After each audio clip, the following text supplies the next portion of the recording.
Hey, everybody. Welcome to This Week in Startups on a summer Friday. That's right. We know you're not working this afternoon, so we have lots to entertain you. A little bit of news and 2 great interviews. You know, I did a survey, Molly. It turns out like 30% of people are smoking weed when they're remote working. So I'm not passing any judgments. Maybe it makes your work better.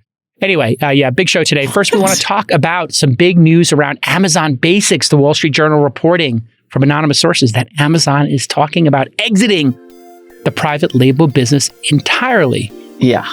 This is fascinating. We talk about what this means and what other moves big tech companies. Jason's got advice for every big tech company to keep those regulators at bay. And then speaking of regulation, he's talking to FCC Commissioner Brendan Carr about potentially banning TikTok in the U.S. Look out. Please, that would be my dream. Banning TikTok in the USA. It sounds like a good summer anthem. And then after that, we will have another amazing episode of everybody's favorite segment, Okay Boomer, with producer Rachel. It's going to be a great show. Stick with us. This Week in Startups is brought to you by Vanta. Compliance and security shouldn't be a deal breaker for startups to win new business. Vanta makes it easy for companies to get a SOC 2 report fast. Twist listeners can get $1,000 off for a limited time at vanta.com/twist. Prometheus. Prometheus solves the problem of visibility and access to alternative funds in a way that benefits investors, fund managers, and wealth advisors. Lower investment minimums means that millions of investors can get involved in alternatives and let professional investors do what they do best. Go to PrometheusAlts.com or download it on the App Store and use the access code TWIST to sign up. And UserTesting. With UserTesting, you'll understand it from your customer's perspective by seeing how they interact with your products, apps, or messaging. Get real-time feedback real fast. Put yourself in your customer's shoes. Visit usertesting.com/twist for a free trial. UserTesting. Real human insight. Hey, Molly, we've talked about regulators and their attack vectors on each of the major companies in big tech, right? If you were going to attack Facebook and Google, they have overwhelming market share. And there are just amazing privacy issues, as we've seen, and social issues, and maybe elections and misinformation on Facebook, right? So those are attack vectors for those 2 companies. If we were to look at Apple, well, they do privacy pretty well. So what's the attack vector there for regulators? What would you say, Molly? The attack regulator for vectors for Apple? Oh, it's the App Store, 100%. Of course. Right. Yes. It's that cut, and they cut on digital purchases and all of, You can't play in Apple's ecosystem without paying the 30% VIG. Perfect. Yep.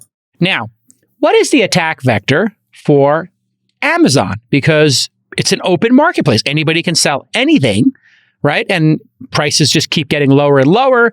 And where's the downside? So what is Amazon, the e-commerce business's attack vector, if you were a regulator?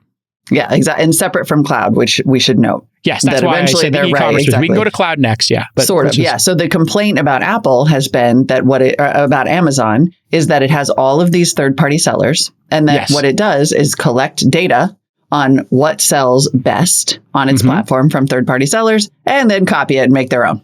Right. And prioritize, in some cases, its own results then in its internal search and push those products first. Amazon's Choice, Amazon Basics. It created its own store out of this. And all these third-party sellers were like, wow, thanks for nothing. Right. So if you think about this, why does Amazon do it? Because they can, I guess. But in the grand scheme of things, is it worth having this massive attack vector on your company? Is it worth having it, Molly? Right. Well, and considering the fact that Amazon's e-commerce business is effectively zero compared to its cloud business, if Amazon Basics was making you all the money, it's definitely worth it. If it's nominal, not really. And these are the lowest margin products by definition, right? They're called basics. Right. And so if Amazon were to do this, to your point, and it was printing them money, well, okay, maybe you say, listen, deal with it. It's competition. If you don't like it, make cheaper products. The reason for Amazon to do it is, okay, it builds their brand, I guess, to have more Amazon logos around. Okay, everybody knows what Amazon is. I don't think that that's necessary. So why make, around 250,000 of these products, right? And I'm obsessed with them. I love them. I think it's great. It takes simplicity out. But there were other people like Brandless and other companies that, try to do this. Uniqlo does it for clothes. Mm-hmm. So is it worth it for Amazon to compete with everybody in their ecosystem? I think what they've learned is the answer is no, because they said only 1% of their retail sales account for house brands. So if 1% of your sales creates an attack vector, what's the logical thing to do? Dump it. Cut it loose. Shut it down. Mm-hmm. Well, anonymous sources today told the Wall Street Journal that Amazon has discussed the possibility of exiting the private label business entirely to avoid regulatory pressure. And over the last 6 months, Amazon executives instructed the private label team to cut the number of items offered and to not reorder many of them. Interesting. So this is amazing. This is such a smart chess move. And I think it's something that the other services need to learn from. Yeah, because it is meaningful, right? Like, despite what we have just said about the money, as a pure dollar play, it is meaningful. Like in 2021, Amazon generated $241 billion in net product sales. 1% of that is still almost $2.5 billion. So it's a big number. Not nothing. It's not nothing, but it's only 1%. Nothing compared to getting split up. Exactly. So do you want to get dragged in by regulators for 1% of the business? Do you think if Apple could make the App Store business problem go away for 1% of App Store sales, they would do it? Of course they would. Yep. If Facebook could get rid of their privacy issues by losing 1% of private information collected or 1% of revenue, would they get rid of that? Of course. They would do that just to get out of depositions and getting dragged into, getting pulled into congressional hearings and to the EU and their different, groups. So this got me thinking. Let's look at the playbook for everybody else doing this. Here's my best advice to Facebook. If you want to pull what Amazon is doing here and just totally completely neuter any attack vector, and I've said this before, so it's not a new idea. When everybody logs into Instagram, Facebook say, would you like to have Facebook Prime or Facebook Plus? Would you like to have Instagram Plus? It's $5 a month. We will not track any of your data, or you can use it for free and we'll serve you up custom ads. Game over. It's game over. There's nothing to discuss with regulators anymore. It's true. Now, Apple, how could they do it? Very simple. Apple says, would you like to load one of these other app stores? There are other app stores out there. If you load this app store on your phone, you are no longer under warranty. So your phone, if you bring it to the Genius Bar or you bring it back to Apple and it's not working, that's because you chose to use software that we didn't vet, which is your right. It's your device. Yeah. So if you load this, you are no longer supported. You can't call customer support. When you call customer support, we'll say this is a open phone that is no longer supported. Boom. How many people are going to do that? Okay, 5 or 10% of people. If you get 10% of people, well, you know what? Who cares? Fine. Now regulators can't. Yeah. Exactly. Now, here's my big one. Your Google. Yes. I was going to say, now do Google. Now I've got Google.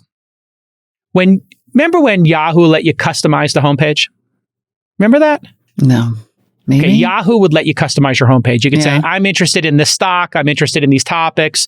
And there were all these homepages that were customized homepages of the web. So you'd say, when I open my browser, I want to see the Knicks. I want to see Uber stock. I want to see startups as a topic. It'd be a custom homepage of the web. Right. It was all the rage. And there were 10 startups in the space. And when I was at AOL, we wanted to have this customization of the homepage because Yahoo let you customize your homepage and you would move widgets around the homepage. It turned out less than 2% of people ever took the time to do this. Yeah. And of course, algorithms took over, which is another way of saying it won't cost you anything. So here's my big idea for Google. And it's kind of based on what U.com showed us when we did our little story about U.com the other day. You click Customize Google Search. And it says, please pick who you would like to use for local restaurants. Yelp, TripAdvisor, or would you like to stick with Google Local? Who would you like to use for news? Apple News, Bing News, pick your news provider. Who would you like to be your default shopping? Amazon, Google Shopping, etc. Nobody's going in there and changing those settings. Right. But then when you get brought up to regulators, you say, it's up to you. Just like when you load your browser, we ask you, which search engine do you want to use? So I think this is going to be a new era of neutering any criticism, which all comes from strategically thinking about where your profits come from and the cost of regulation. So I just went through all of the big companies and I told you how they could avoid ever getting pulled in front of regulators again. The end.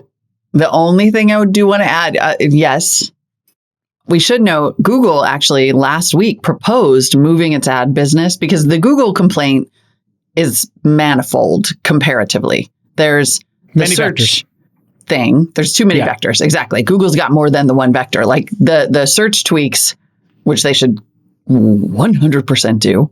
Yeah. Let me ask you, would you pick Yelp or would you pick Google Local? Would you pick Amazon Shopping or Google Shopping? Like I haven't used Google in years. Oh, okay. I've been using DuckDuckGo You're one of those weirdos. Okay. Almost a decade. You are such a weirdo when it comes to product choices. I'm not even a terrorist. That gets to like Google's multiple vectors is they've got the search thing, but they also have the advertising. They're part of this advertising duopoly. So one thing that Google recently proposed was, we're going to spin off our ad business and put it under Alphabet. Yes.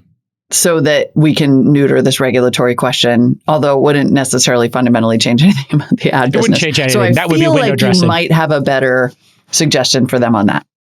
Yeah, I think that's it's not stupid for them. That's a shell game for them. They're like, oh yeah, the ad business doesn't know the search results. They don't need to know the search results. The organic results come below the widgets. So that's them thinking regulators are dumb. Yes. And it's just stupid on Google's part. Google should do the two things I'm saying. One, let you customize which services you use. So all the stuff that comes up top, you could. And then here's your second one. $10 a month. There we go. No ad Google. Totally.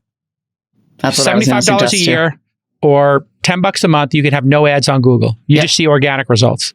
And there's a button that says, we would have shown you these ads. Click here to show 6 ads. And so the person does a search. You know what they're going to do? I think half the time they're going to say, show me the ads. I just want to see who's paying for this. Yeah. Yes, now it's perfect. Now it's perfect. Okay, chef's kiss the end. Okay, exactly. Good. So that's it. Notice, how did I do? Oh my God. Somebody sent us a super chat. I know. Okay, here we go. If you send a super chat, 100% of super chats are going to charity. I need to keep a running total of how many we've gotten and how much money. Okay, Nick, can you do that for me? It's probably in the interface somewhere. It's in pounds. Oh, wow. So PR gives us $4.49. Tech News with Molly. Oh, it's like CNET always on days. Oh, and a rainbow emoji. And a Thank you. Emoji. This is like like the nicest super chat ever. Okay, so we're going to just give that to charity. I have a cool charity I like. Also, but we'll just be giving all this to charity. If anybody else wants to do that, it's all going to go to charity. All charity. Love it. You can go there, youtube.com/thisweekend. And I guess you can do what's called a super chat. And you can give $50, $10, whatever your bag is. And I will read it on the air. People who are listening to the pod don't know. We do this at 10 a.m. Pacific most days, 5 days a week, Molly and I. And a couple hundred people show up and we talk to them. You get about 30% more show. We talk in between the stories that you hear on the podcast and we banter at the beginning about our personal lives. So it's sort of like a zoo boarding 100 zoo kind of thing. And thanks, everybody. Okay. We do mattress ads. Yeah, exactly. It's really important for founders to understand what SOC 2 compliance is.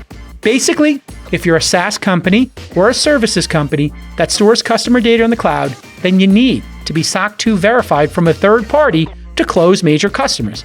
It's really simple. If you're not SOC 2 compliant, you can't close the big deals. But SOC 2 verification is brutal. The process is tedious, time-consuming, and expensive. But now there's Vanta. Vanta software makes it much easier to get and renew your SOC 2. On average, Vanta customers are SOC 2 compliant in just 2 to 4 weeks. Compare that with 3 to 5 months without Vanta. And They partner with over 24 audit firms who have been trained to file SOC 2 reports directly within Vanta. And congratulations to Christina and the Vanta team for raising a $110 million Series B. What an amazing company. I loved it so much. I thought it was such a great opportunity. I invested in that round. So here is the best part. Vanta's going to give you $1,000 off. I kid you not. They're going to give you $1,000 off at vanta.com/twist. That's Vanta, VANTA.com/TWIST for $1,000 off your SOC 2. All right, speaking of regulation, next up is my interview with Commissioner Carr, where we talk about TikTok. Enjoy. All right, everybody, you've heard me talk about TikTok on this program for the last couple of years. Obviously, I have grave concerns about an app from China, the communist country, being able to track all of our citizens and have access to their location, their photo library, and more importantly, perhaps even than all that sensitive information going directly to the CCP at scale, is the fact that you can program the algorithm. And that algorithm is incredibly powerful. We've seen this from Instagram, Facebook, and Twitter, the ability to impact elections, the ability to impact sentiment, perhaps even to impact the things like the Russians did during the last couple of elections that are the most challenging to us as Americans: race in this country, abortion, gun control. The Russians knew those were key issues, and they literally used social media trying to make Americans fight with each other even more and create chaos. Doing psyops and in other countries is something that governments have done for a long time. And to sit here and think that TikTok, this incredibly powerful company, is not in the control of the CCP, to me, is incredibly naive. It is a huge risk for the United States. And there is a very simple way you can test this and backstop it. We are not allowed to have TikTok, Facebook, Google, Twitter in China. And in fact, the Chinese don't allow TikTok in China itself. So to show you exactly how crazy this situation is, you need only look at the facts and trust your gut on it. Now, I was pleasantly surprised when the FCC actually decided to make a statement on this. And we've had a number of different statements here, and people have taken different positions on what should happen. But Brendan Carr from the FCC is with us today. Brendan, welcome to the show. Good to be with you. Thanks so much. So you heard my little preamble there. You are a commissioner at the FCC. Can you just explain to folks, and I know you've been there since 2014, what does it mean to be a commissioner at the FCC? How many are there, and what is your job? Yeah, so typically the FCC has 5 commissioners, 3 are of the president's party, 2 are not. So I became a commissioner of the FCC in 2017. I started, as you noted, at the FCC as a staffer before that. So I was in the majority under the Trump administration, where there was 3 Republican commissioners. Right now, though, we are 2-2, 2 Democrats, 2 Republicans. We're still waiting for the Biden administration to complete the confirmation process for a 3rd Democrat. And probably the easiest way to think about the FCC is we're basically sort of a mini Congress when it comes to things within our jurisdiction, tech and telecom. So we adopt rules, everything from spectrum to 5G to national security issues as well, including a lot of entities beholden to China, whether it's Huawei or ZTE. So it's an interesting place with a lot going on. We're independent, meaning we don't sort of take direct direction from the president. The Democrats here don't. We didn't when we were Republicans. In fact, we famously didn't agree with Trump on everything and got some tweets sent our way for that. But right now, we're working pretty well. It's very bipartisan right now. Obviously, it has to be with 2-2, and we're getting along really well. So when did you become aware of TikTok and these issues, and why did you choose to write this letter just in the last week or two? Yeah, my interest in these issues really goes back to the work we've done on Huawei and ZTE. That's where I really first gained inside knowledge into data flows back into China. And with Huawei, at first, people were sort of skeptical as well. What's the big deal? You know, it's in all over Europe, South America, Africa. We went to our colleagues in Europe and said, hey, this is a problem. And they were sort of skeptical. But the tide really changed on that. Now we've taken concrete steps to the FCC against Huawei, ZTE. We then expanded it into China Mobile, China Unicom. These are telecom companies that wanted to connect to the U.S. network. And we either revoked their authorizations or denied them authorizations. And TikTok is one that I've come to, really only in the last, few months. And it has to do with some really bombshell reporting that came out of BuzzFeed News. A lot of people look at TikTok and they say, well, it's just another app for sharing, viral videos or funny dances. And the way I look at it, that's just the sheep's clothing. And if you look beneath the surface, it is a sophisticated technology that is pulling all sorts of data, biometrics, face prints, voice prints, location, draft messages in some circumstances, keystroke patterns, search and browsing history. Now, some of your viewers might say, well, you're naming every single app that's built out of Silicon Valley. And to some extent, that's true. But what's different here with TikTok is two things. One, for years, TikTok has been asked point blank, how much of your data is being accessed from inside of China? And they have engaged in just a pattern of gaslighting on this. They've either dodged the question entirely and said, well, don't worry, all U.S. data is stored in the U.S., and we don't share directly with the Chinese government. Again, that's not answering the question of how much is being accessed by China. And two, unlike Silicon Valley companies, any entity that is doing business with the approval of the CCP is doing so for one reason, which is to help maintain the CCP stay in power, or you don't get to do business in China. These aren't, profit-seeking entities. So when you combine those two, I got interested. And then again, that bombshell report from BuzzFeed a couple weeks ago said, contrary to TikTok's representations, quote, everything is seen in China, according to leaked internal audio recordings between TikTok and their Beijing-based ByteDance. So that's what was concerning to me. And so I decided to write a letter sort of in parallel to the national security concerns, which is to say, Google and Apple, you have app stores. You represent that they're safe places to go and download things. And you have policies that directly deal with data flows. And if an entity is misrepresenting where your data is going, that's a violation of your App Store policy. And they've enforced it before. They've kicked apps out where data has touched servers in China surreptitiously or otherwise engaged in surreptitious data flow. So my view was, while the federal government needs to get its act together, and we can talk about that, in the short term, again, sort of separate from Apple and Google making a national security determination, just apply your App Store policy to these misrepresentations about data flows and give them the boot. But I understand that's a big ask of those companies. Hey, everybody, I'm really excited to tell you about Prometheus. This is a new platform. It's like a version of Twitter, but it's focused on markets, venture capital, and more. And if you love Twist, you're into that stuff, I know that, you got to sign up for Prometheus right now. I've been in there, I've been interacting with the community, and as a capital allocator and somebody who invests in startups, it's awesome. Here's the secret sauce. Prometheus has a bunch of fund managers like myself and potential LPs, limited partners who invest in funds like myself on the platform. This is the social network I have been waiting for. And if you're going to raise capital, you can do it right in the app. But imagine you're an accredited investor, right? Like myself. Well, Prometheus is going to help you find new fund managers to back. Every year, I back one or two new fund managers. So now I went in there and there's a tab, like imagine the Explore tab. Well, for me, I go in there and I found all these new managers I could back. This is stuff that was previously spread through word of mouth, right? Like just people emailing people or meeting them at conferences. Well, now you can find all these new fund managers that you want to back on Prometheus.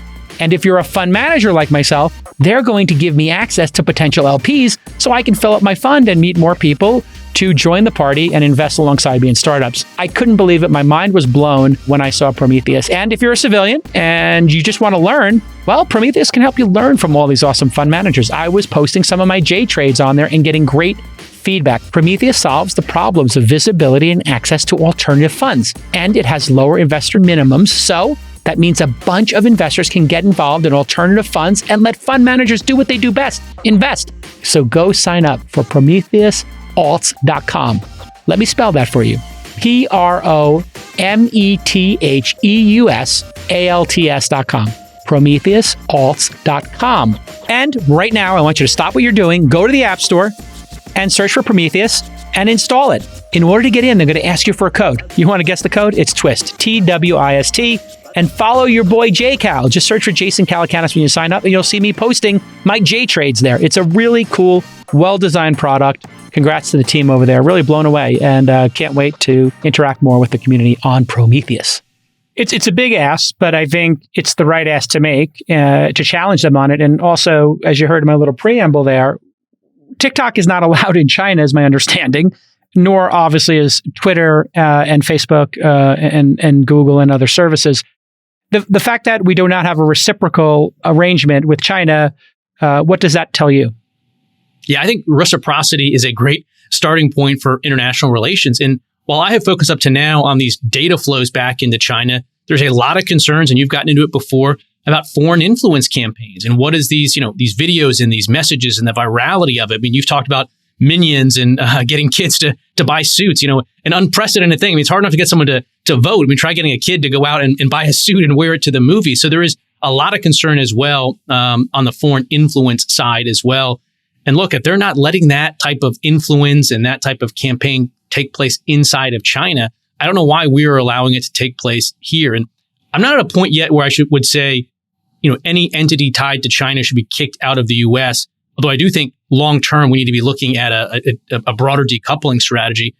But I look for plus factors. And again, with Huawei, for instance, it was ties to China, but plus factors about misrepresentations about data flow. And I see that same thing with TikTok. Not just that it's got, a parent company with a headquarter in Beijing, but that sort of campaign of gaslighting us about where that data has been going for the last couple of years.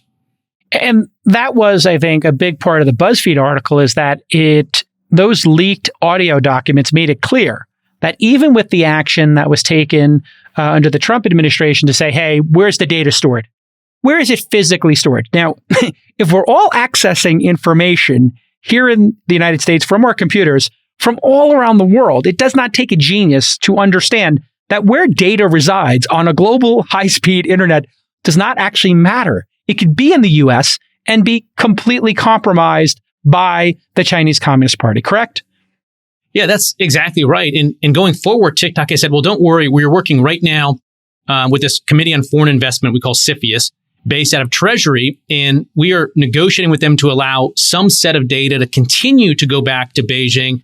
But going forward, it's going to be under tighter restrictions and tighter controls. And to me, this is like an IQ test because I trust CFIUS. I trust that they're smart, but I don't trust TikTok. And in fact, in that BuzzFeed article, there's a quote from a TikTok policy person. It doesn't disclose who they are in the article that looks at that future control and says, at the end of the day, it remains to be seen whether that data can continue to be accessed by product and engineering, presumably in Beijing, because at the end of the day, China built those tools. They were built inside China. So at this point, with the level of trust that I have in TikTok, I think the only thing that should be happening right now is a full and public disclosure of all data that was accessed inside of China. Where did it go? And to your point, there's no way to wall off access to data once it's inside of China. They have a national security law that compels people to assist China in business industrial espionage and other activities. There's over 100 CCP members that has been reported just inside of ByteDance, the parent company's single Beijing office. And again, just last week, Christopher Wray, the head of our FBI, did a rare joint appearance with his MI5 counterpart and said, our greatest long-term threat is China, and they're going to use any tool at their disposal to achieve their nefarious ends. And to just recap the starkness of that moment with the UK and the US coming together and saying to all tech companies, assume you've been compromised already. Assume there are people inside your organization from the CCP. It's very clear that if you can be infiltrated in an American company and have your data compromised, which the Saudis did at Twitter as but one example in a long list of examples. What would they be able to do in a company they own and control? They said in these recordings, if you haven't heard them as an American, go to BuzzFeed and go search for them. These recordings were obviously done. We don't know who taped them, but somebody who is very concerned on the technology team. There are consultants involved. There's Oracle's cloud that's involved. And then there's the American employees of TikTok. They're all discussing that they have no idea how any of the tools work, how the algorithm works. It's all a black box to them. And the quote that one consultant said to the other colleagues was, and I'll just read it here so we're clear exactly how dire the situation is. I feel like these tools, there's some backdoor to access user data in almost all of them, which is exhausting. They don't even understand the people working at TikTok, the consultants who've been charged with separating and handling this issue. They have no idea, and they could be working in good faith, I'm sure, but they have no idea how they work, which means they're all backdoors. The level that the Chinese government goes to in spying is unbelievable. Why would they not take this easy buffet of information and data that they already own? Yeah, it's concerning. And, the federal government here, we're sort of pointing in a few directions like the scarecrow from Wizard of Oz. We've got almost every military branch Army, Navy, Coast Guard that has now barred TikTok from government devices. We've got our national security agencies that have taken the same type of action. Even the RNC and the DNC campaign arms have warned their politicians about using it, and yet it continues to proliferate. In fact, I'll be testifying later this week at a House hearing where we talk about TikTok in the context of the military, in the sense that it's still very, very popular, even though it's banned from official devices. There's sort of a viral sort of meme on TikTok where they're telling people to upload videos inside their barracks, and now have that stuff uploaded from around the world, not just multiple U.S. installations, but the UK, Kuwait, you name it. And it's one of the most popular things on TikTok is videos of U.S. military equipment. People jumping out of airplanes, and it's fun. It's like breathtaking stuff. And again, it's multiple fold. It's one, what are people seeing once that stuff is viral and going up there? Two, what is all the data that's being pulled, location and otherwise, while that recording is taking place? And to your point, what sort of foreign influence is going on once they're getting, deeply embedded with influencers that are part of the U.S. military? So it's concerning, and we got to move faster at the federal government. Again, there's a process being run out of Treasury right now called CFIUS that's looking at this. The Commerce Department has its own process that's looking at this. And then just recently, two stalwarts of national security, Senator Mark Warner, Democrat, Republican, Marco Rubio, the chair and vice chair of Senate Intel, wrote to the Federal Trade Commission, basically raising the same set of concerns I did in my letter to Apple and Google, and said, we think there's been misrepresentations about data flows. We want the FTC to investigate. So we've got a bright spotlight on it here in DC, but we got to go faster. We can't just sort of have the status quo of data going back to China. We got to get going. Trump raised this a couple of years ago, but all things Trump, you either, we're all in or all against it. But now it feels different. It feels like we're getting some thoughtful, bipartisan appreciation for the threat that TikTok presents. Experience what your customer experiences with UserTesting. Whether you're launching a new product, a prototype, or a marketing campaign, you'll get great video feedback straight from the people who you want to reach most, your customers. The UserTesting Human Insights platform lets you understand it all from your customer's perspective, and it allows you to target your exact audience, ask any question or request to perform tasks, and most valuably, get a window into their world. And unlike focus groups, which can take weeks or months to deliver results, with UserTesting, you get to see real reactions and hear real opinions really fast. You'll get responses in real time and at the speed your business demands. Get insights into what's working and what's not, so you can adjust your message, refine your user interface, and understand exactly how people are responding to and interacting with your product, service, or brand. The result? You feel what your customer feels, so you can build the best experiences imaginable. So here's your call to action for a free trial. Visit usertesting.com/twist. Usertesting.com/twist. UserTesting, real human insight. If our military has banned it, should that not be just a snap auto ban and an easy layup for the Biden administration to say, listen, I know you love this app, and this functionality now exists in a bunch of other places, so you can go use those other platforms. And I'm sorry if you've fallen in love and are addicted to the app. We understand it's a delightful app, but this is a national security risk, and I need to do an executive order to tell Google and Apple to ban it. That's what should happen right now, isn't it? That's what I think should happen. I mean, look, India, the world's largest democracy, has taken that action. Now, maybe you could say, well, there's some unique situations between India and China, given, border disputes and whatnot. Maybe that sort of influenced that as well. But yeah, I think that's where we should be at. I mean, again, we've taken hard action on Huawei and ZTE. But again, a lot of this stuff, when you scratch below the surface, there's still some holes there. Like even most people assume Huawei is booted out of this country. Not so. What we did at the FCC was we have this federal subsidy program that we use to support internet builds in rural communities. Almost all of the Huawei gear was being funded through that initiative, and we cut Huawei off so you don't get any more funding. But there's a loophole where you can use private sector dollars, buy the same Huawei equipment, and put it in the same point in the U.S. networks. And so I sort of called for closing that loophole. And in fact, Congress gave us some additional authorities at the FCC to do that. And we're close to finishing up a rulemaking there. But I mean, this has been a really big effort to turn the ship with respect to our approach to China. And yeah, I don't think we're moving fast enough. Maybe that's because of business interests. Maybe it's because of supply chains. We don't want to see retribution there, but we got to get going. The FBI has been incredibly concerned about election interference. And the Mueller report made it super clear what was happening. We could debate, is Trump, I know a lot of people have some beliefs that all this was like fake news. But the fact is, the Russians are trying to influence every election and trying to create chaos on all sides. That is something we cannot dispute. So if we know that is happening with the Russians, and our true rival in the world on the global stage is China and will be going forward, and that's the most acute issue for us on a foreign policy basis, clearly, and will be for some time, do we not think that election interference alone and that possibility is out there for the Chinese government to say, you know what? We're just going to tweak the algorithm and make this candidate do better because this candidate will have more China-friendly policies. Or we want to distract America, so therefore we'll take something like race, abortion, gun control, things that we have a very hard time dealing with as a country, and we're going to dial those up. Is that not the obvious reality that we're going to be facing in the next election?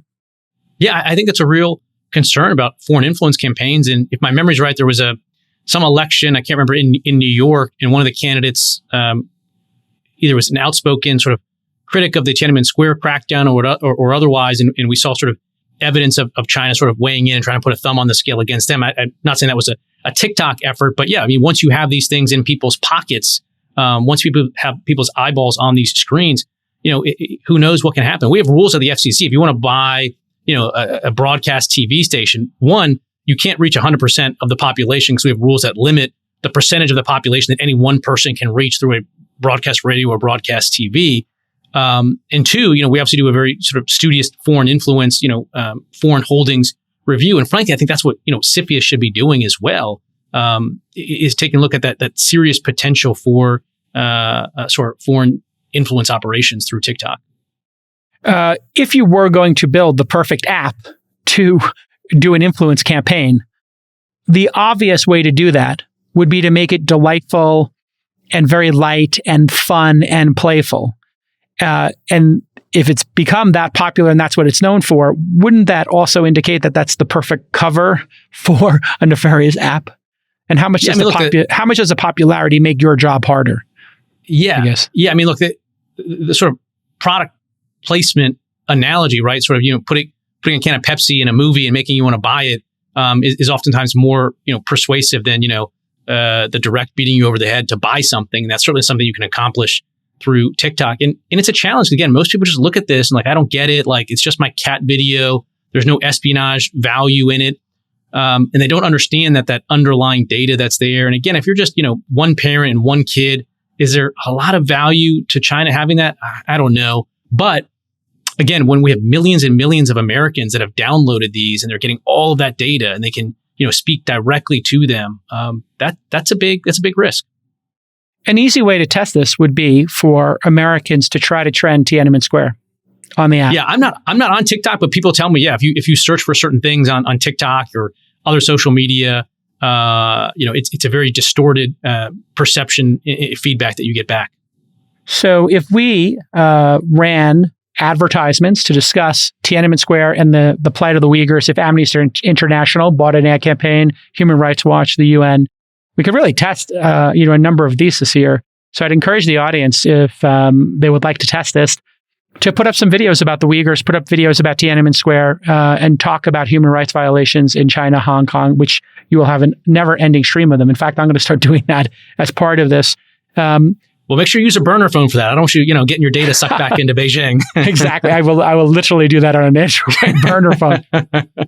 How does the Chinese government's approach to regulating their own citizens through smart devices and apps inform how we should think about what they would do here? Look, they're right now amassing probably the world's most sophisticated data collection and AI operation, for one and only purpose, which is to keep the CCP in power. And the idea that, we're going to feed millions of data on millions of Americans back into that AI machine, I think is just, unconscionable in my mind. And yet, we're here. I mean, again, this is not like, people say, oh, well, Google's getting all this. And look, I got my concerns with that. I mean, you got, barometric pressure devices that know, when a car door closes or what floor you are in a building. There's some challenges with data collection in the US by Silicon Valley, and Congress is thinking about, some national standards there. But again, there's capitalism, there's profit motive, love it or hate it. That's largely what's going on there. That's not taking place. The only reason why ByteDance exists in China is because they are, helping the CCP to stay in power. And if they weren't, they wouldn't be there. In fact, we've seen over the last year or two, the Chinese government has really sort of reined in a lot of their technology companies to make sure that they can stay under their control and not, pursue other interests. The analogy for people to think about would be, what if Trump or Biden owned all the data on Google and had free access to it and had the influence over the algorithm for Google search, or the algorithm for YouTube, or the algorithm for Facebook and Instagram? That's the analogy we're talking about here. And that's where people, I think, get tripped up. Sure, both of these companies have algorithms. Both of them have data. But both cohorts of companies have perhaps too much data. But one of them is controlled and at the behest of the Chinese Communist Party. And here in America, Google will fight you. You have to fight with Google over getting data. The government agencies, if the FBI wants something from Google, they have to file through a judge and a court to get that information, correct? Yeah, you're right. There's a pretty robust process of, subpoenas, and Google and everybody has these transparency reports. You can look, they get, hundreds of thousands of requests from the US government for data, whether it's Congress or a national security agency. And by and large, they push back. They fight, they defend their users' rights. That doesn't exist in China. It is a national security law that's no court review, no independent anything. Once that data gets inside of China, Katie barred the doors. It goes right to the CCP. Who are you coming up against as friction for your position? When I saw it, I said, hey, this is a bold step. You must have gotten blowback. Is there blowback from one political party or the other? Is there blowback from certain agencies? Is there blowback from lobbying? And then, let's answer that one. Who's giving you resistance? And then who's giving you support? Well, I asked for responses from Google and Apple for last Friday. They both said they weren't able to put something together by Friday, but I do still expect to get a response from them. Some of the pushback has been, well, you're just a single FCC commissioner. Your letter isn't official government action, meaning that it's not an official action of the FCC, which requires a vote of all of us. You don't have legal authority to compel Google and Apple to do this. Or they've said, you shouldn't tell a private business what to do, which generally I agree with. But, in the context of national security, I think it's entirely appropriate that all of us speak up. I mean, not to be glib about it, but we say in national security, see something, say something. And so I did. And so we'll see what Google and Apple say. Again, they're deep supply chains into China. I understand we'll put them in a tough spot here. My fellow FCC colleagues, I've spoken to all of them about this issue. And, I guess their view, potentially not speaking for them, is that, well, maybe it's not core FCC the way Huawei and ZTE were, because those were FCC fundings, or China Mobile, which was an FCC license. But I'm more than happy to sort of recede and let the Federal Trade Commission, take the lead pursuant to that letter from Senators Warner and Rubio. So some of the pushback has just been about, who are you at the FCC? Why don't you focus more on, this other stuff? My view is, I'm a guy that, understands data flows into China because of my work here. And I'm going to speak out when I see an issue. Did the other three commissioners support you? If it was put to a vote, would they vote yes or no? I don't know. I don't know where they would come down. I mean, again, it's not something that's in our wheelhouse of direct regulatory authority the way Huawei, ZTE, or China Mobile is. Got it. Okay. But as a general matter, look, pushing back on CCP is a rare bipartisan issue in D.C. Schumer was on a letter a couple years ago with Tom Cotton raising concerns about TikTok. We have followed through with some tough actions on various entities tied to China. So I don't sense any softness inside the FCC. Any pushback would probably be, do we have direct enough regulatory authority to do something? Conspiracy theory out there is the Facebooks of the world are trying to ankle TikTok. Your thoughts?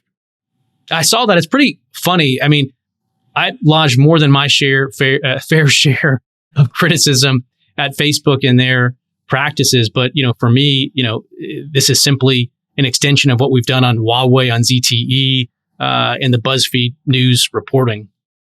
Great. DJI drones, maybe we could pivot to that for a quick moment, if you have time.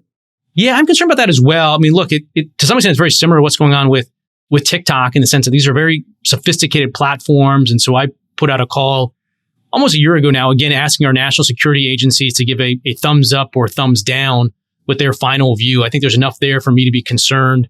They obviously can collect everything from, facial recognition to body temperatures to high resolution images. Some people say, well, this isn't really any different than Google Earth. And I'd say, well, it is. It's much more high resolution when you can get the serial numbers off of telecom equipment with a DJI drone, which you can't get, from Google Earth. So I think that's another area where we need to be very careful. And again, we got to be definitive. If the Biden administration or the national security agencies don't think there's a problem there, let's be clear and definitive about that. But this gray area where we're looking into concerns, but we're not saying anything, I don't think that's where we should be. If Apple were to take TikTok out of the App Store, would there be blowback on their ability to make phones and sell them in China? I think there probably would be. Again, we haven't seen too much retribution with our actions on Huawei's ZTE, but again, that was sort of a pure FCC action rather than a private sector entity doing it. And I have no doubt that they would see some pushback, but long term, I just think we got to start moving these investments, moving this supply chain out of China. I mean, I sent a separate letter to Apple maybe a month or two ago. Tim Cook came here to DC and gave this really great flowery speech about how Apple stands up for human rights and privacy. And at the same time, they're actively sort of removing apps from the Chinese version of the App Store that the CCP doesn't want, including ones that include, VPNs and sort of privacy protections. And so I think long run, we've got to square this circle of our positions on human rights and freedom here in the U.S. And how do you square that with continuing to do business with the CCP, which in my view, and in fact, even the Biden administration's view, is continuing to engage in a genocide campaign against Uyghurs. So yeah, I think we've got to move in that direction. We also have some, infrastructure laws right now that have Buy America provisions in them. And some of the companies are pushing back. They're saying, look, we just don't have, the fiber supply, the chipsets to do this massive infrastructure build with only American companies. Can we get waivers of that? And this, again, isn't a direct FCC issue, but my view would be, to the extent you're right that we don't have that available, not just in the US, but somewhere outside of China, that's a problem. And if you want a waiver, maybe my view would be you can have a waiver limited and conditioned on you sort of coming up with an aggressive timeline for getting your supply chain out of China over 3 years, 5 years, 10 years, or something like that. Yeah, it seems clear that we're going to have some resiliency in our supply chain. Japan is, as you know, and other countries are now subsidizing, and we have the CHIPS Act that is in the news right now for helping companies, even though it'd be more expensive to be in other locations, reduce our dependency for critical infrastructure items like chips. And obviously we have drugs and other things that we need to be absolutely resilient on because these are communist countries. These are dictatorships. As we're watching with Ukraine and Russia's war in the Ukraine and their invasion of the Ukraine, you really cannot predict what these dictators will do. And you can, as Germany is learning some hard lessons, you cannot be dependent on them because they're unpredictable and they will use that dependency against you. Yeah, you're right. And I think particularly with, the threats that China is making towards Taiwan, we need to be very clear, I think, upfront to China what those consequences are. With Russia and Ukraine, I mean, Russia doesn't have a lot of, FCC approved entities or anything like that, but there's no piece of electronics equipment that is allowed to be used in this country that doesn't go through the FCC's equipment authorization process. I mean, just look at any device around you. There's sort of some sort of FCC stamp on it. And I think we should publicize a list of every entity with an FCC equipment authorization or license with ties to communist China and publish that list and say, look, if you make a move on Taiwan, I mean, there's going to be very serious economic consequences that come to you. And I just think we need to continue to deepen our relationships there with Taiwan. On the FCC side as well, we play a role in authorizing Starlink, and they played a great role in Ukraine as well. Because one of the things that we've seen, we saw this in Cuba as well, is when you see freedom movements around the world, the first thing that people do now is they raise their smartphone, they take pictures, they take videos, it shoots around the world, it galvanizes support. The first thing that an authoritarian regime does is they shut down the internet. They don't turn the internet off entirely. They have, sophisticated ways of identifying, chats and messages and stopping that stuff from getting out. And I think Starlink and other technologies are a great way of preventing authoritarian regimes from shutting down those the internet. And I raise it now because this week is the 1 year anniversary since those massive Cuban protests that we saw last summer. Yeah, I mean, in fact, Tiananmen Square and the Tank Man, that one video changed a great perception of what was going on in China. If you don't know what the Tank Man video is, and you're under the age of 40, you could go. You can go just type that in, and you won't be able to see it if you're in China, but you'll be able to see it everywhere else of a man standing in front of a tank. Tell me more about Starlink and there's obviously 2 or 3 other competing products coming. What impact could that have on communication freedom, in communist countries around the world? Maybe you can expand on that a bit. I think it's really interesting technology. I mean, a lot of people, not you, but a lot of people think of these, satellite technologies. They think of the original systems, which were these, school bus size satellites located far away from Earth, high, latency that didn't, make sense for internet connectivity. But these new generations of low Earth orbit satellites are really providing remarkable speeds and throughput. We're excited about it at the FCC. It's not the solution for 100% of the country. A lot of politicians in DC will say, well, great, we spend over $10 billion a year right now subsidizing rural internet.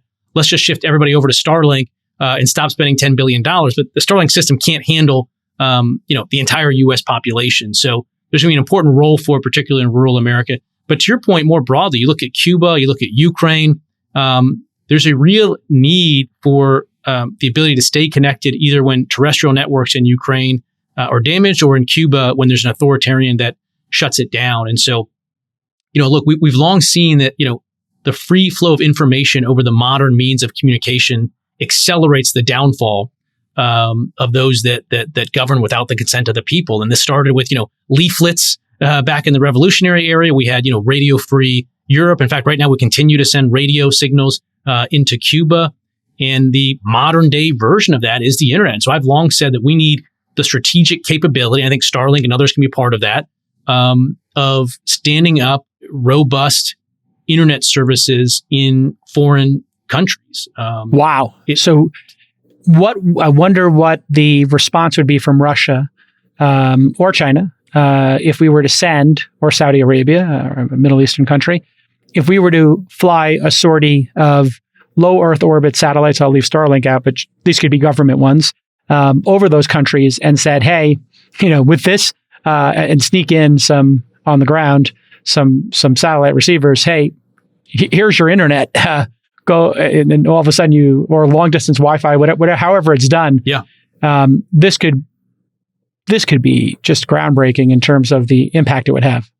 Yeah, there's some interesting technologies. When we were looking at Cuba last summer, one of the ideas that I floated, there's a technology that you can use high altitude balloons, stratospheric platforms. And we approved those at the FCC for Puerto Rico after 2017 hurricane took out the island's communication network. There was a handful of balloons that would, circle around the island, and you can beam directly from a stratospheric balloon to someone's smartphone. You can tether similar balloons to ships in international waters to get to the island as well. And that made sense for Cuba. That's more challenging, obviously, for Ukraine. But yeah, I mean, look, we've been pushing this for a while. There's certainly some State Department concerns. And apart from any sort of individual deployment like that, there is still a concern that I have about low Earth orbit generally getting jammed up. China is not, beyond sending up a rocket and blowing up one of their satellites, and it can cause a very serious cascading effect in low Earth orbit. So, there's very, very high upside to these constellations. They have high maneuverability to deal with issues like that, but there's still sort of a fundamental challenge if Russia or China decides to, it would be seen as a hostile act by them if we were to do that. And they might take a very aggressive response. And that response might be going into space and blowing up satellites. Right. That nobody wants that. I mean, it's one thing to send a radio signal in, but it's not, the proportionality of this tells you everything you need to know. They're afraid to have their people know the truth, and they would start a war over them, knowing exactly how horrific their reign of terror has been inside their own countries. Listen, I really appreciate you, Brendan, coming on and being so honest. I appreciate the work you're doing and standing up for, what is, to me, one of the most confounding things I've seen. I know there are some Americans who are disappointed with some aspects of our country or our government or agencies.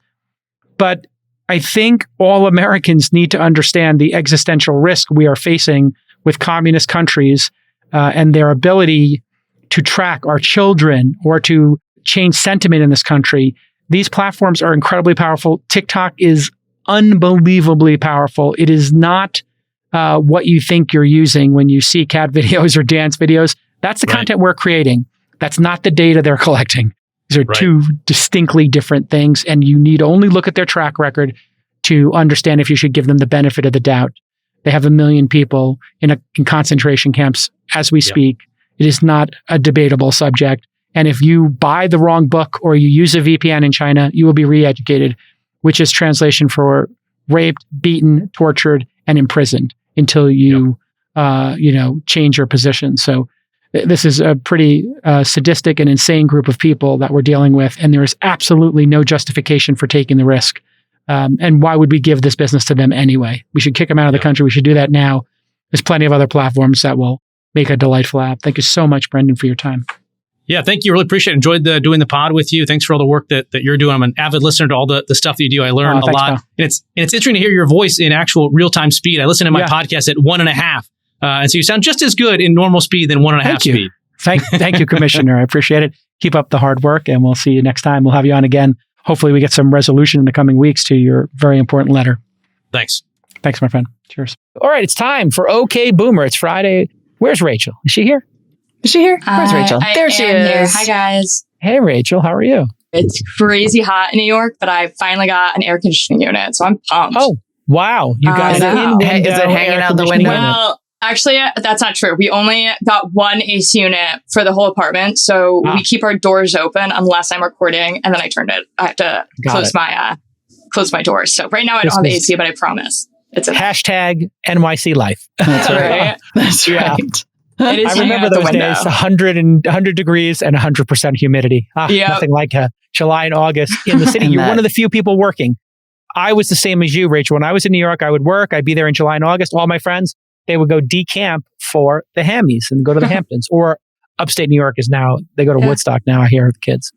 Yeah, well, I actually had something to say. I thought you made a really good point the other day about this is a big thing that I've noticed where I work pretty late because we work West Coast hours. And the longer I've been at Twist, the earlier I get off work because the better I get at my job and things like that. So I think the discussion we had this week, or you and Molly had this week, over talking about hours being put in particular was it's something that I feel like I'm starting to see a lot in my career now with my friends complaining about their longer hours. I'm like, well, if you learned how to do your job better, could you cut your hours shorter? So time management, right? I mean, smarter, people dilly-dally, and time management when you have kids becomes required because when you have a child, Rachel, as Molly can tell you, they will need 100% of your attention for some number of hours. And so you need to whip through that punch list, and nothing acts like a forcing function more than having to either pick up your kids or drop them off or feed them dinner or put them to bed, right? Those become sacred times you have to cut out.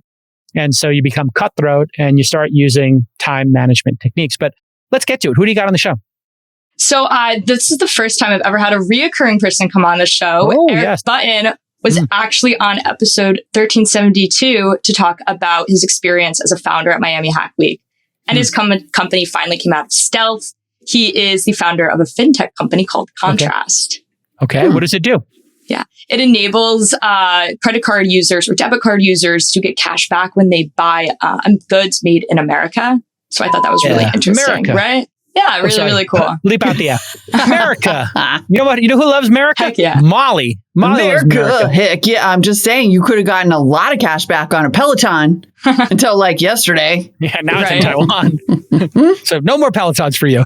But you can buy Tesla for America. Wow, what that's a great so idea. Interesting. All right, so you're going to talk about how he became a founder, why he thinks the space is important, and I love this, why he chose to stay in New York City and not move to Miami. Yep. So that has been, I feel like more Gen Z people that I've had on the show talk about Miami than SF as another place that they want to locate. So that was a really interesting conversation here from another party. It feels like if you were going to pick Austin, Miami, New York would come above San Francisco for most founders today. one of those three. Now it's 3 cities versus one, but I think collectively founders would rather go to those 3 because I think the cost of living would be lower and they're just cooler, safer cities. And it really is just such a shame that San Francisco went from being this like permanent destination and you basically had to come here and suffer. And now it's like, yeah, I can get myself a $1,500 apartment in one of those other three cities in the boroughs, whatever, and make it work versus coming here and having a $3,000 or $4,000 a month apartment, which is basically what you're in for. So don't come to San Francisco, people. It's too expensive. You're going to blow our angel money and seed capital way too fast. Come to San Francisco and get involved in fixing the city. Just saying. You always say that about moving to Austin. Not fixable. I don't think it's fixable, Molly, because they won't build more units. They do have to build more housing. The housing thing is okay, but that is a separate issue. All right. Fine. Let's get to OK Boomer. We'll go to OK Boomer, but I do want to say... We sound like boomers now, bitching about San Francisco. Well, Molly, they did change the DA here in San Francisco. So I do think it's just the start of its turning. And the woman, Brooke, who is the new DA, is going to take a hard line on fentanyl, which is a super drug, which I really think is the key to, the safety issue is like, it's a drug that exists in the world unlike any other. It's a boom and bust city. It's a boom and bust city. Always has That's been. another way to look at it. Yeah. We're in the bust period now. So, all right. Okay, Boomer. Okay, Boomer. Okay. Here we go. Okay, Boomer. Thanks, guys. Thanks, Rachel. Sorry to pull you into our Boomer discussion. No, totally. Okay, Boomer. I understood the assignment. Thank you, Eric Button, for joining us again on an episode of OK Boomer, or segment of OK Boomer on an episode of This Week in Startups. You guys might remember Eric because back on episode 1372, he was actually the one who gave me the little tour of Miami Hack Week, which was super awesome. And since then, Eric has had a startup come out of stealth. He's the founder of Contrast. Eric, let us know what Contrast is. Thank you again so much for joining us. Totally. Yeah, good to be back on for a second time. So Contrast is a credit card and debit card that gives you cash back when you buy from Made in USA businesses. So before we dive into everything, I keep saying that the first time we met in Miami was a super awesome experience. However, we both live in New York. Why do you not live down in Miami? Like, what experiences have you had between the two cities? Yeah, so we started our startup in Miami. I think that was just an outgrowth of a fellowship we were in that was, located in Miami. But we are a fintech startup. New York is kind of the ground zero for fintech startups, so it makes sense to be in New York. And also, Miami is great. What I love about Miami is there's so much optimism around startups, but it just doesn't quite have like the density of startup people quite yet to make it worth it for us. Have you ever thought about moving out to SF? It's crossed my mind. I have a lot of friends that are trying to get me to go out there. Actually, some friends that are moving from New York to there. Wow. I think it's definitely a little more of a down to business kind of focus on your workplace. But like I said, New York is the center of fintech. It just seemed like, the best place for us. And before New York, you were living, you said, in Miami to do a fellowship.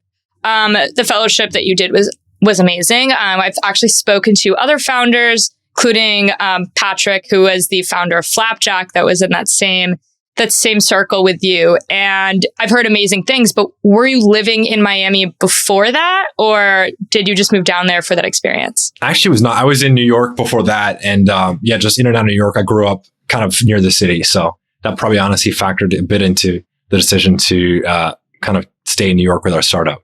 Yeah. So outside of This Week in Startups, Eric and I have become friends since he was first on, and I got to learn a little bit more about your life before becoming a founder. And New York is not the only cool place that you've chosen to live. You lived abroad for a little bit, and I'm going to brag a little bit for you, but you have a crazy cool history with being a pilot. So at 21, you became the youngest professional Gulfstream 280 pilot and have spent over 2,000 hours flying private jets across North America and Europe. That is awesome. And for what I know, you lived in Europe for a little bit too, correct? Yeah, you did a better job than I would kind of describing. I am flattered. But yeah, my first career, I skipped college, went straight to flight school, ended up flying private jets for high net worth individuals and some corporations. That took me to London for a bit. So Rachel's from Germany. We've been to a lot of the different esoteric places in Germany. But yeah, that was my background. Ended up realizing that I love building things, and I started a business on the side and grew that to a point where it actually made more sense to pursue that marketing agency over flying. And then that took me to some startup clients, which kind of drew me into the startup world, and ended up running product and some design and light engineering roles for some startups. And that kind of got me interested in consumer tech. And that is kind of the road that led up to Contrast. Very cool. I don't really hear the private jet pilot to founder pipeline often, so that's super cool. And do you ever think that there would be a time where you would move back to London and try to operate your startup over there? Absolutely not. I love London for visiting, but yeah, United States is home.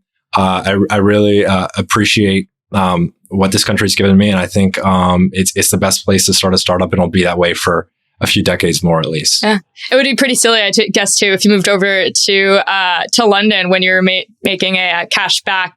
When you made the Contrast actually gives you cash back when you buy in America, is your whole thing, right? Totally, we're an American focused company where our goal is to get more people spending dollars that stay here in the United States. So it definitely makes sense to be here in the United States, and that's like a very big part of what we do. Like, the clothing we wear, like I wear made in America clothing as much as I can. I kind of cheat with the Stan Smith sneakers because they just look too great. But even there, like I'm thinking, like, how do I get, buy shoes that are made in America, and our whole company, our customer support will be here in New York as well. So why is that something that you're passionate about? Yeah, I think maybe that was probably an outgrowth of being in Europe, and seeing what a economic environment that is less risky or a little more risk averse in the United States, seeing what that does to culture and to progress. We have something really, really special here where ambition is celebrated, failure, there's usually a decent kind of soft landing if you do fail. And we have just like a lot of things, like we have AC in our houses. A lot of people, outside this country don't have that. So we're blessed more than we tend to realize. Yeah, Away actually has a really good ad, like Away suitcases, where I thought it was really interesting. I think it was for 4th of July a few years ago. And I'm not sure if this is anything you believe in or anything, but this was a good ad nonetheless. It says, if you want to be a better American, get out of America. People who travel know what it's like to not belong. They're the ones making a choice to be different, taking strange trains, saying the wrong things, experiencing the world on someone else's terms, and then they come back, less afraid of what they don't understand and more empathetic to everything around them. We could use a few more people like this. So this 4th of July, think about leaving home. It's a good way to love a country. And I think that is a really great ad, like I keep saying, but I also think that your story really reminded me of that. 100%. I think that's so on target. I actually spent this 4th of July working at a coffee shop for a few hours. And two individuals walked in, and I couldn't not hear their conversation. And they were just complaining about the United States for a full, 45 minutes. And the conversation alternated between talking about a business they were starting in the United States and wanting to leave the United States because they're tired of this place. And I couldn't help but think, that business would be excruciatingly hard to build in Europe, but you're wanting to leave the United States. Obviously, it wasn't a logical conversation, but I think once they get the perspective, and hopefully they do move out of the United States, they'll realize what they've had here. Yeah. And do you think that this is something that the younger generation, our generation, do you think that the national pride from other generations differentiates detrimentally with Gen Z in particular? Like, I've noticed kind of a big shift of national pride between generations. This is also coming, I guess, to preface this, to back up. I did not grow up in America. My dad's in the Army, which is very cool, but I grew up in Germany. Didn't really live in America until I was much later in life, till right before I went to college, where I spent, I think, a year and a half in high school here. And then when I went to college, I went to Penn State, which is in the middle of nowhere. It's wonderful, but definitely got the full American experience when I went out there. But so I guess this is very much coming from like an outside perspective, still looking in, because growing up on a military base, it was kind of like everybody's dad had the same job. Then growing up in Germany, obviously that's not the United States. And honestly, when I was over there, a lot of my German friends thought, America was really, really cool. I come to America, people I feel like are a little bit less gung-ho about the whole living here situation that people might think? I think there's definitely an element of that. I didn't go to college, so I think that may have actually been a benefit to kind of make me want to think for myself and evaluate things for myself instead of just kind of getting caught up in the mimetic, attitude towards, whether this is a great place or not, which I think it really is. Yeah. Oh, so you think these big changes in like whether or not people are really enjoying living here come from those 4 years, like once they leave high school? Yeah, I think college has a way of, changing people's opinions and thoughts and outlook on life, right? When people still have a brain that can, is forming opinions and thought patterns. So I think as, a way, it's kind of a dangerous cycle there. Mm-hmm. But, I know plenty of people my age who are, getting perspective. I just had a friend come back from a month in Spain. And he told me last week, actually the same friend that's moving to SF, he's ready to buckle down and build things that he saw that, he clearly wouldn't be able to build outside the United States. Yeah. I guess it takes a little bit of perspective seeing from like the outside. I think I very much agree with the ad in terms of like, it goes also to like the grass is always greener on the other side and you don't know what you have until it's gone. Very much all encompassing. Like I was just talking to a friend, very different than the startup world, but they're trying to make it like in the music industry. And they don't live in America. And they were talking to me about, like if I lived in the States, like it's so much easier. Like there's so much more opportunity. And I'm like, wow, like this is so interesting to hear from somebody that's like never been here, never lived here. And like how much like the Hollywood and the media that like Hollywood surrounds has really impacted like their thought of the States. So always interested in hearing if anybody else has other opinions about what their experience is living in America and how you think it's impacted your national pride. I'd love to hear it just because it's something that I didn't necessarily I wasn't surrounded by a whole lot growing up other than, I guess my short time in school during, I went to an American international school overseas. So that was kind of cool, but all my friends were on the economy and like off. So really cool to hear about that experience. And do you think that being a pilot, if you weren't a pilot, you wouldn't be a founder? Like what happens if you did go to college? Good question. If I did go to college, good question. I might be a little more track profession. That's really hard to say, but I've always been a contrarian from day one. So I don't think I would have gone to college. And if I would have probably done some absurdly esoteric thing like being a fern scientist or something. Yeah, I could see that. One reason why Eric and I kept in touch after Miami is he has great book recommendations and really good Wikipedia rabbit holes. So I can totally see you have gone to college somewhere where you can do one of those like build your own majors and done something like completely absurd. And I still think you would have made your way into founding a company. Honestly, I feel like you're very much like a natural go-getter. I know your brother also works with you. Do you mind talking a little bit about what it's like working with a sibling and how that might differentiate working on a small team with people that aren't necessarily related to you? Yeah, that's a really good question. I think we're fortunate because my brother and I have the same macro goals, but at a micro level, we approach things from a different level. So we both recognize that we're very risk friendly. We have very high risk tolerance at the macro level for our life decisions. But at the micro level, we're very different. He's a little more cautious.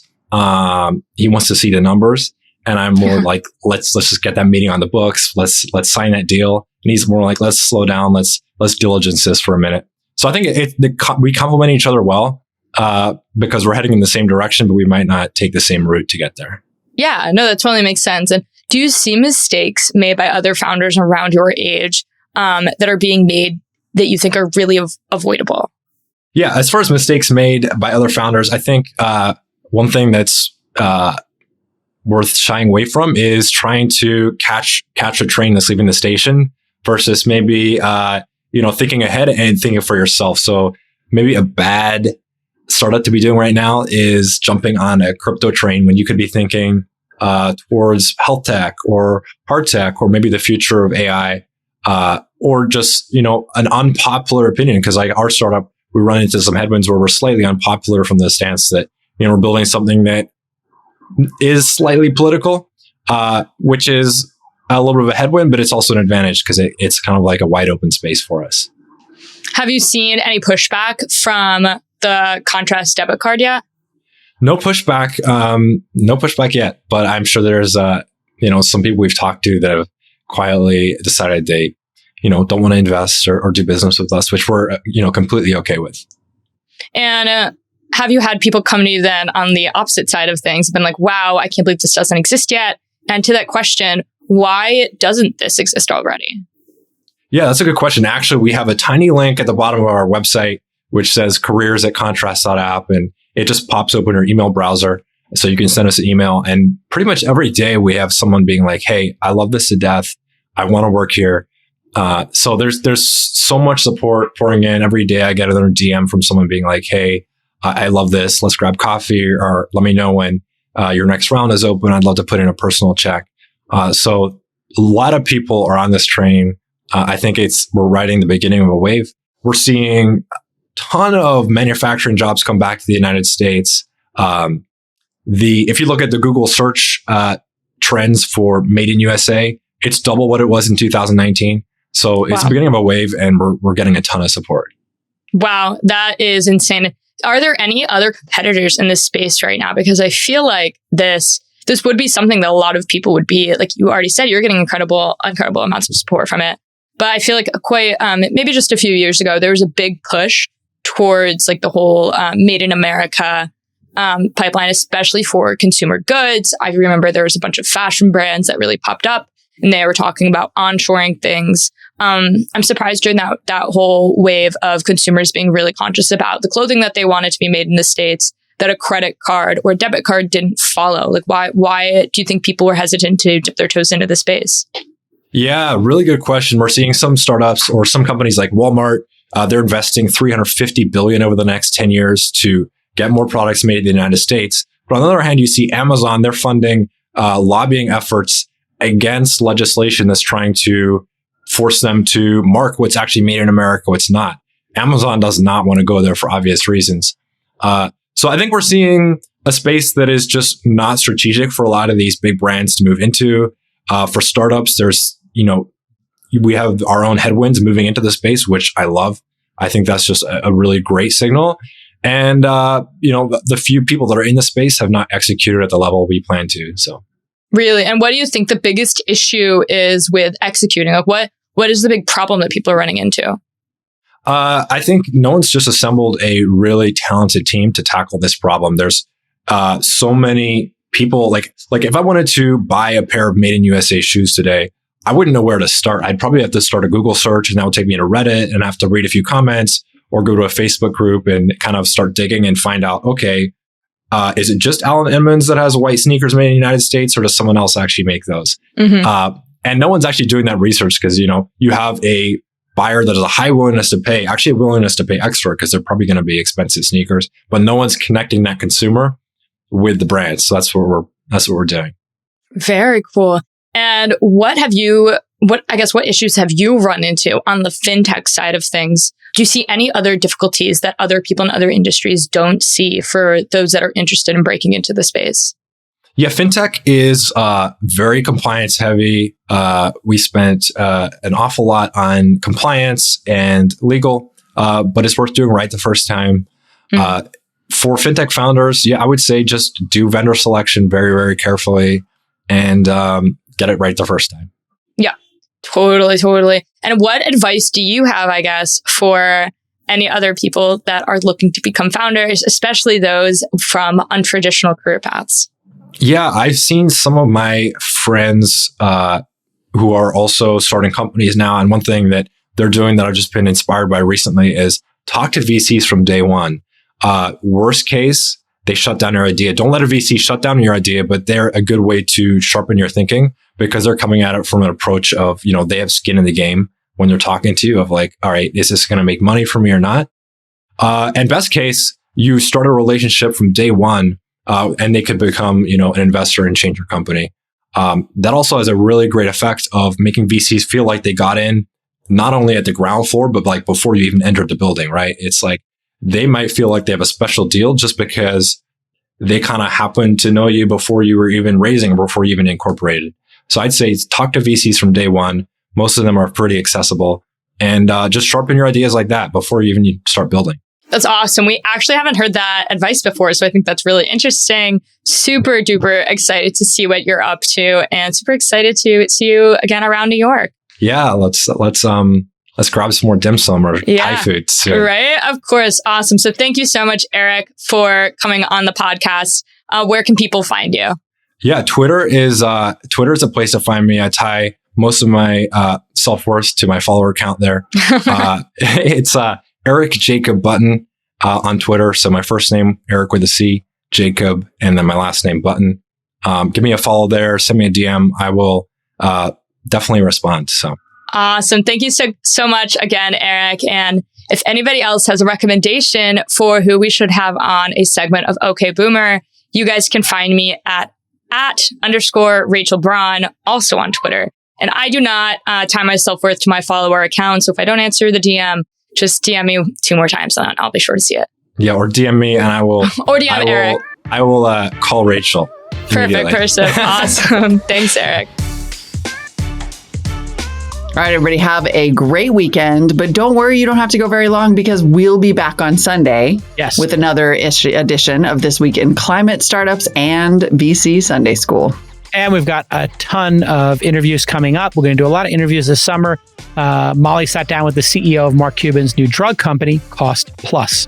That is just an outstanding interview. And if you remember back to our interview with AJ Loiacono of Capital RX, we're starting to put together a real deep picture of what has happened and what has broken drug pricing in America and these 2 companies that are trying to fix it. And it's newsworthy. It's a real newsmaker kind of conversation. Yeah, I love when we thread together a couple of different CEOs, founders, and experts on a subject and tell you that story over time. And you can go into the show notes, of course, and we'll link back to them. And then next week, we're going to talk to the former Anchor founder. You know, he sold to Spotify, and that should be a great discussion as well. Dishy. Good stuff ahead. Don't forget to follow us on Twitter @Mollywood, @Jason, @TWI Startups, and join our Twitter community at thisweekinstartups.com/TC to keep the conversation you guys going. You guys have given us some great tips and heads up on stories already, and it's a fun conversation. We were trading password manager recommendations the other day. It all happens in the Twitter community. It all happens in the Twitter community. And we're hiring 3 more video editor producers. So we're looking for people who love startups and who can, basically come up with segment ideas and also edit the videos, make clips, because things are growing so much over here. We're going to be launching 2 more podcasts in the fall. And so if you are a video editor and you love the topics we cover, like tech and the future and All In and This Week in Startups and the 2 new podcasts that are coming, you can just email your resume to producers at thisweekinstartups.com. The producers will get it and we'll set up an interview. But we're looking to build the team here because things are going so great in podcast land for us. Get in here. Join us. And have a good weekend. It's a fun time. We have a fun time in our group Slack, in our iMessage group. So, and we'll buy you the latest gear and you get to work from home and you get paid a good salary and you get a little piece of the carry too. So it's unlike any other video editing job. You're actually going to be like in the center of power. So it's kind of a cool gig. Join us. Good stuff. Okay. All right. Have a great weekend, everybody. Bye. Have a great weekend.